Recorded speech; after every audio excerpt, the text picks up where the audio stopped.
Welcome to the Crop Protection Network Virtual Crop Scout School. My name is Michaela Brunig, and I work at Michigan State University with the Chilvers Field Crops Pathology Lab.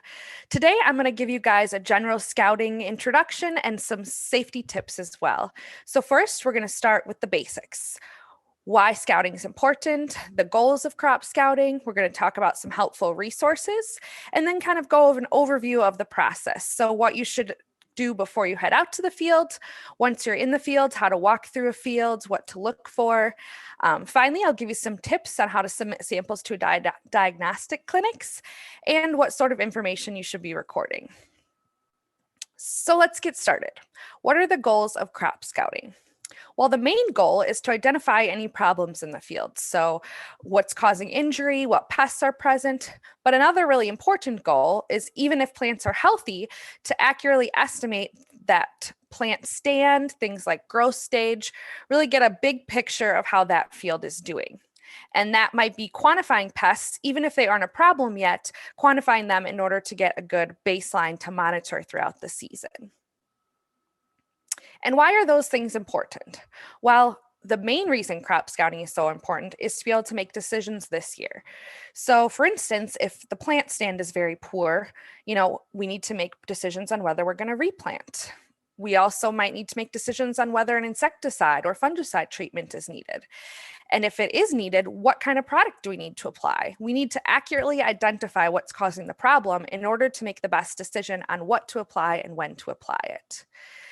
Crop scouting can also help us make proactive decisions for next year. So if we see a pest in the field at the end of this season, we should keep that in mind as we're choosing our variety for next year, as we're choosing what crop we're going to plant in that field. Things like seed treatments or traits in our varieties as well are all really important decisions that crop scouting can help inform.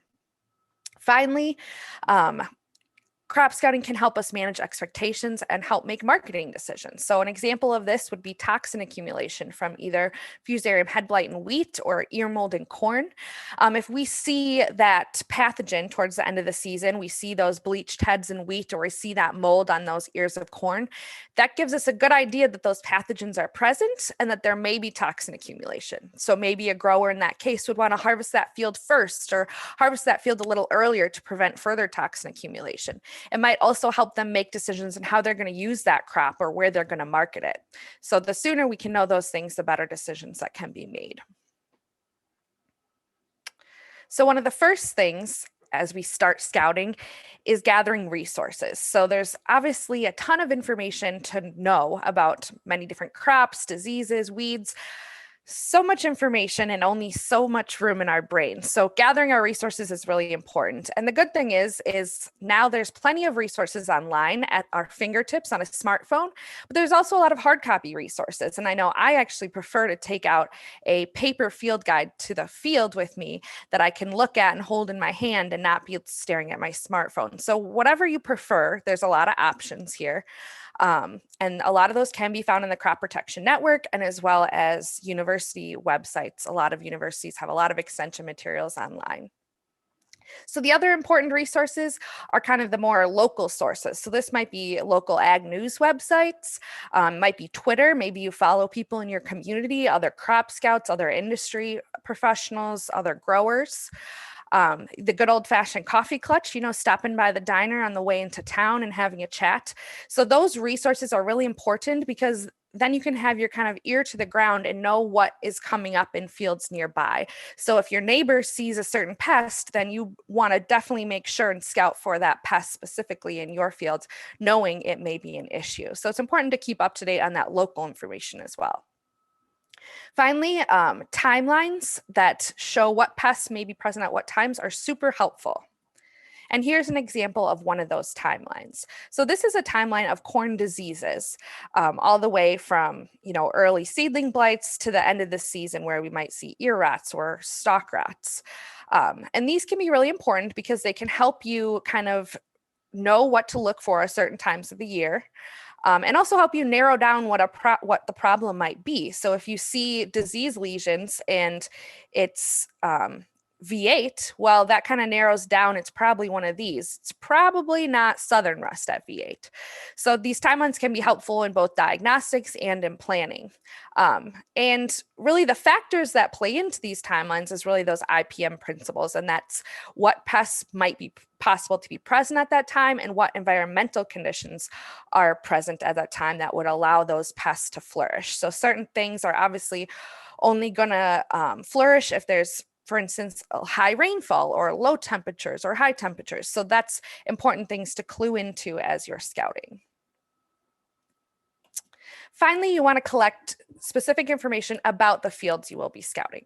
And I always like to start by contacting the growers. So let them know you're coming, ask if they have any specific instructions, maybe if anything they're worried about, or if there's a particular spot in the field they're worried about. That's really good to know.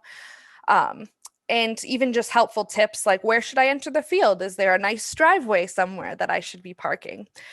And this is a great time to find out how they want to see their results. So some of them might want or expect a written report via email. Some of them might want a phone call and they want to chat, or some might just want a thumbs up text message. But it's important to have that conversation beforehand and figure out their expectations.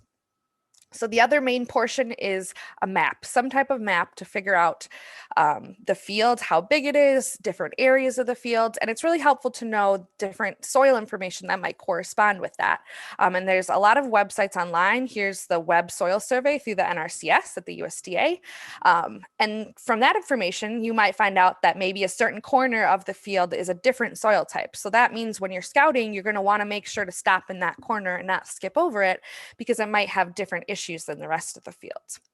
Google Maps is also super helpful as you can kind of get that satellite image overview of a field. And that way you can kind of pre-plan your route before you head out to the field. Satellite imagery and using GPS resources will also be covered in another video, so tune in for more information on that. So field-specific information about the crop and any previous history is also really important information to collect from a grower. So things like previous crops, surrounding crops can be important. Information on any pesticide applications can be really important. And not only what was applied and when, but also things like weather conditions following the application. For instance, if it was super hot weather right around that application, well, then maybe your chance of burn has increased. Or if it was heavy rainfall right after, well, maybe that application didn't actually stick to the plant and you might see some issues from that. Things like planting date, depth, seedbed conditions, those can all help you address stand issues and figure out what's going on there. Hybrid and variety information is obviously very important so you can know what that variety is possibly susceptible to or resistant to, and any possible physiological problems that might be common with that variety. Soil test information is obviously super important. Whatever the most recent information that grower has is useful. And finally, recent weather events in the area. You know, was there a storm? Was there hail damage? Things like that. And also, you know, could it be drought stressed? What has the rainfall been like lately? And there's a lot of online sources to help with that as well. I know here in Michigan, we have a regional weather stations that are accessible through the university online, and a lot of states have something similar. Next, I want to talk a little bit about supplies that I find helpful when crop scouting. So we talked about maps and field guides already. The next thing I have on the list here is pen and paper to take notes. I know many people like to use their smartphone to collect information, which is a great option. There's a lot of apps out there to help with that as well. But I actually prefer paper and pen. And I would say that even if you use digital options, still have that paper and pen in the truck in case your phone dies or it's too bright to see the screen or something like that. It's always good to have a backup. It's always good to have some safety glasses around. I really like using hand lenses. So that is this lens at the top of the screen there. That's kind of like a little magnifying glass that you can use to look at insects or disease lesions up close. A pocket knife is helpful for a lot of things, but I always use it to dig up plants when they're young. It works as a nice little mini shovel that fits in your pocket. A clipboard to hold that paper and pen. Clicker counter can be helpful if you have to count, say, the number of plants, something like stand count, or you're counting, you know, the number of insects per square foot or something. It can be really helpful to have one of those clicker counters. Always have some sample bags or envelopes with you to collect samples in. Likewise, you might want a shovel or a hand trowel if you have to dig up, larger plants. You're going to want a shovel. And then having some old newspaper or paper towels, something to help pack plants in, which I can touch on a little later. Sharpies for labels, a cooler to help keep those samples cool. And they don't have to be cold, but what you don't want is for them to get super hot and wilt, because once they wilt, it's going to be really hard for a diagnostic clinic to make an accurate diagnosis. An extra, camera in the car always helps. Like I said, if you drop your phone or your phone dies, to have another way to take pictures. And then a first aid kit and a water are always helpful. So next, I wanted to touch on some safety points. A lot of these might be common sense, but I think it's valuable to have a little reminder of some general safety things when heading out to the field. So the first and most important, I think, is safety around pesticide applications. So this is something, like I said, another reason why it's really important to communicate with the grower ahead of time. So ask if there's been any recent applications or if there's going to be any applications. I actually had a friend who was scouting a large field and was in the middle of the field when she heard an airplane come to do an aerial application of a pesticide. And she was not a fast enough runner to outrun that airplane. So that's where it's really important to have that communication ahead of time and know if someone's coming to spray, then you better wait or come the day before. Severe weather is also always a concern. So things like lightning, tornadoes, it's really helpful to check the weather before you leave so you know what to expect, if you should be watching out for storms, and B, have a plan for how you'd handle if there's a tornado warning or a tornado watch while you're out in the field. What are you going to do? Who are you going to communicate with? Those types of things. Appropriate clothing, obviously everyone's going to have different preferences for what kind of clothing they want to wear, but I just wanted to give a few tips that I've learned over my past few years scouting fields. So sunscreen is obviously very important, but also important is insect repellent. So that's something that I often forget because I usually think of insect repellent when I'm on the campfire or taking a hike, but it can be really important when you're out in a field setting as well. The only tick I ever got in my life was actually when I was scouting a field, walking through the ditch, I think, to get into fields, I picked up a tick because I wasn't wearing any insect repellent. So that's an important thing to remember. I always like to wear pants and long sleeves because then your skin's not gonna get bothered by pollen or any scratchy leaves. And another really important thing to remember is dew. So if you're planning to scout, anytime before lunch, you're gonna run into some dew on most mornings, especially if it's a heavy, late in the season, there's a lot of vegetation. So really a rain pants can be super helpful to have in the truck. You just put them on over your other pants and take them off once the plants dry off. Finally, I just want to give a few reminders about driving in rural areas. If you're not familiar, one thing to keep in mind is parking. There's probably not going to be a nice parking lot by the field or a nice driveway.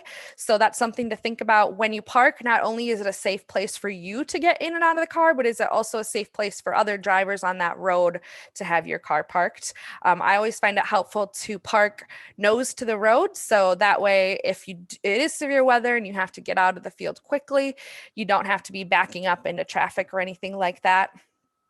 Another thing to consider is that there's a lot of uncontrolled intersections in rural areas.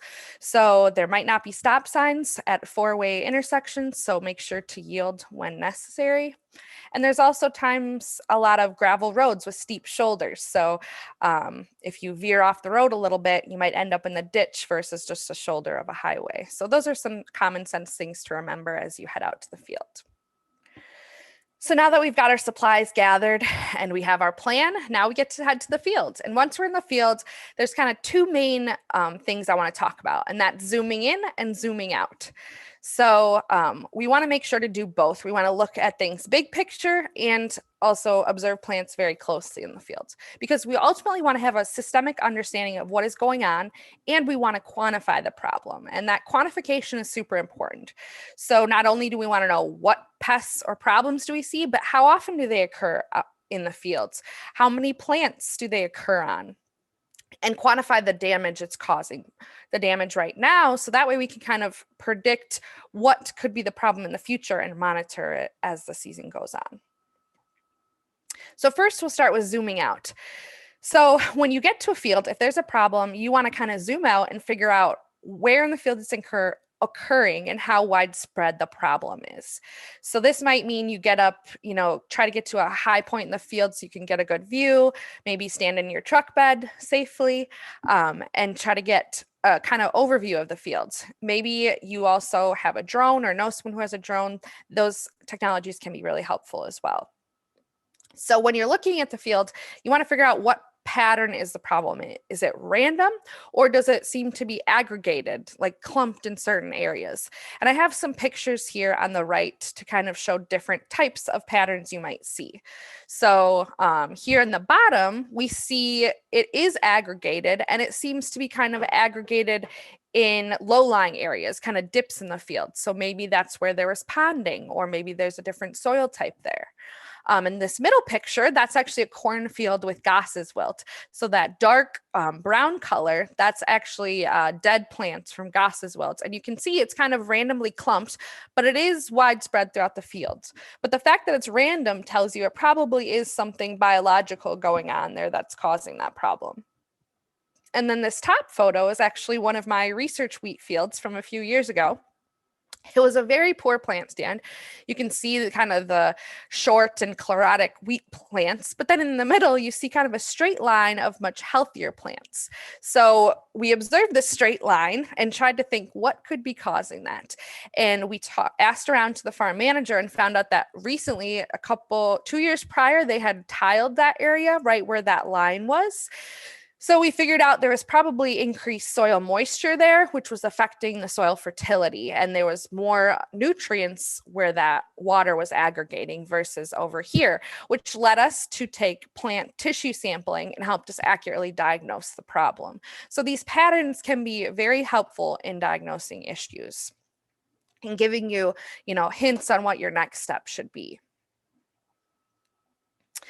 So because these patterns can be so important, it's also important to, really plan out the path you're going to walk in the field so that you can get a good picture of the entire field. And you want to pre-plan these paths, but you also should use the knowledge you gather as you scout to maybe veer off. So if you see out of the corner of your eye that a certain patch looks different, then you want to make sure to stop there as well. And you're going to want to avoid really scouting heavily in the outside 100 feet of the fields because those areas are going to be a little different than the bulk of the field in the middle. And you're going to want to follow a pattern, and you're going to want to make random stops every 5 acres or so. So these random stops are important because as humans, we all have kind of subconscious biases in our minds. And if we kind of just choose with our eyes a place to stop, we might be choosing a place that actually is a lot healthier or a lot more severe than the rest of the field. And we would not want to underestimate the problem if we're trying to make an accurate decision with this information. So there's kind of 2 ways that people commonly choose random stops. One of those is you kind of get to your next area you want to stop in, you close your eyes, and then you take 10 more steps. And then where you land is where you're going to work. Another way is get to your area and throw something, and then go find that object, and that place is where you'll scout plants. So those are 2 good strategies, but you can find more online as well. And once you get to your spot, that's when you're going to examine those plants in depth. So here's a couple example patterns that you can walk through a field. So the blue dots here represent places you would stop and look at plants, and you're going to want to look at 10 or 15 plants per stop. So the first example is a diagonal pattern. A W pattern is very common and allows you to kind of get to a lot of different areas of the field, or a diamond is also very common. And what's important to remember is this is for about a 40-acre field. So if you're scouting a much bigger field, you're going to want to take more samples, but you're going to want to aim to assess a minimum of 50 to 100 plants. So now we stop and we're going to examine some plants. What do we look for? What are the possible problems out there? So I just kind of wanted to touch on some of the things you might see. And the other videos in this series will go more in depth onto each of these issues. So diseases are going to be a major problem you'll encounter. So diseases can be caused by molds, by fungus, by bacteria, and even by viruses. So luckily, COVID-19 is not known to infect any plants, but there are many other viruses that do infect plants. Insect pests are another major issue. Abiotic stresses like drought stress, soil fertility issues, and weed pressures as well. Those are all things you're going to want to look for and assess when you make your stops in the field. And there's kind of four main points to consider when you're trying to make a diagnosis. The first is, what signs and symptoms do you see? So what does the problem look like? What time period is it when you're seeing this problem? Referring to kind of that timeline I showed you earlier in the presentation, there's usually specific times where problems are known to most likely occur. What is the environmental conditions? Has it been really rainy recently? Then maybe it's a fungal disease that likes moisture. Or has it been very dry? Well, maybe it's drought stress. And fourth, taking into account what reports you've heard in the area of what's going on. So if you know your neighbor has been diagnosed with a certain disease or a certain insect pest, well, then it's a likely chance that you might have that issue as well if you find something similar looking. So here's kind of some examples that I've encountered. So I do most of my research on wheat. So I have a couple wheat examples here. So this leaf in the middle, you kind of see a necrotic lesion surrounded by chlorosis, that yellowing, but that can be caused by a lot of things. That could be herbicide damage. That could be, some type of hail damage or physical damage, or it could be a disease. So how do you know which one? Well, here I took my hand lens and I zoomed in. And you can actually see little growth of fungus in that lesion. So that's how I knew it was definitely a disease. Now, field guides can have tips like this that can help you distinguish between different things. But another surefire way to get it correct is to send a diagnostic sample to a clinic. And we'll talk about that a little later. Another example is this wheat head. So you kind of see this bleached, dead tissue on the top of the head here. And this could be due to Fusarium head blight, a disease, or it could be due to just some other problem. Maybe, maybe it lodged, and so water is no longer traveling up the stem to that top tissue. So how do we know the difference? Well, again, I zoomed in to the plant, and you can kind of see some orange coloring here. And the fungus that causes Fusarium head blight is known to create that orange coloring. So that was a hint to me that this is Fusarium head blight. So like I said, a lot of times these tips are in those field guides or on online resources for diagnosis. The other thing I really wanted to touch in is remember to look at the whole plant. Even if you see an issue on the leaves, let's say you're looking at this soybean canopy and you see some chlorosis on these top leaves here. Don't just stop at the leaves. Make sure to look at the whole plant, because you never know what issue might actually be causing the problem on the leaves. But a plant can also have multiple issues. So that's why it's really important to look at the whole plant. You're going to want to dig up some roots, look at root health on at least some of the plants, split open some stems and some stalks, and really get a picture for the entire plant. Because even, let's say you had a stem rot or stalk rot, the plants might look fine tomorrow, but next week they might be in a lot of trouble. So if we can find that information out earlier because you split open that stalk and saw it, that can really help you plan, maybe still time to make some type of application, or at least help that grower manage their expectations. And finally, know when to utilize your local diagnostic clinic. So like I said, a lot of these problems can look very similar in the field, and it's hard to always know. So when in doubt, send some samples to a clinic. One thing I'll say that's very important is, if you can, send multiple plants. And it's best if you can send some plants from a good area of the field and some plants from a bad area of the field. That way the diagnostician can compare those two things. So let's say you think it's a nutrient problem. If you include both good and bad, if there's a difference in like leaf nitrogen per se, then they can be more confident that that is the issue. Whereas if they only have the bad ones to look at, they don't have anything to compare it to. So you want to take from both areas of the field and of course label them good and bad. When possible, send as much as the plant as you can. Especially if it's a root issue, make sure to dig up the roots and not pull, because when you pull, you can leave behind some of the problems in the dirt and make them harder to find. Insects can be sent into a lot of universities have diagnostic clinics for insects, so you can store them in something like rubbing alcohol or white vinegar and preserve them to send them in. And a lot of these labs will have very specific instructions on their website. So make sure that's another thing you're going to want to check out before you head to the field, so you can make sure to collect samples in the way that they would prefer. My final plug is to make sure you put any samples in paper bags and not plastic bags. Ziplocs are the enemy of plants, because a lot of times if you mail something or drop something off in a Ziploc bag, it will get wilty, or it might even start rotting before it even gets to the diagnostician, and that's going to make their job a lot harder. So if you don't already have a paper bag, one thing I've used a lot is fast food bags. So those are nice paper bags to put plants in to send in. You can also wrap plants in newspaper and put them in some sort of other container or bag after they've been wrapped in newspaper. Finally, make sure to record accurate information when you're out on the fields. So this could be by hand or with digital options like a smartphone or an iPad or some type of tablet. But it's always good to have a paper option on hand. Like I said, if you drop your phone in the mud puddle, or your phone dies, or it's too hot and you can't see your screen, things like that. And it's also good to have known scales or systems ready to use. So one, this can be a huge time saver, and it can also make your observations more accurate.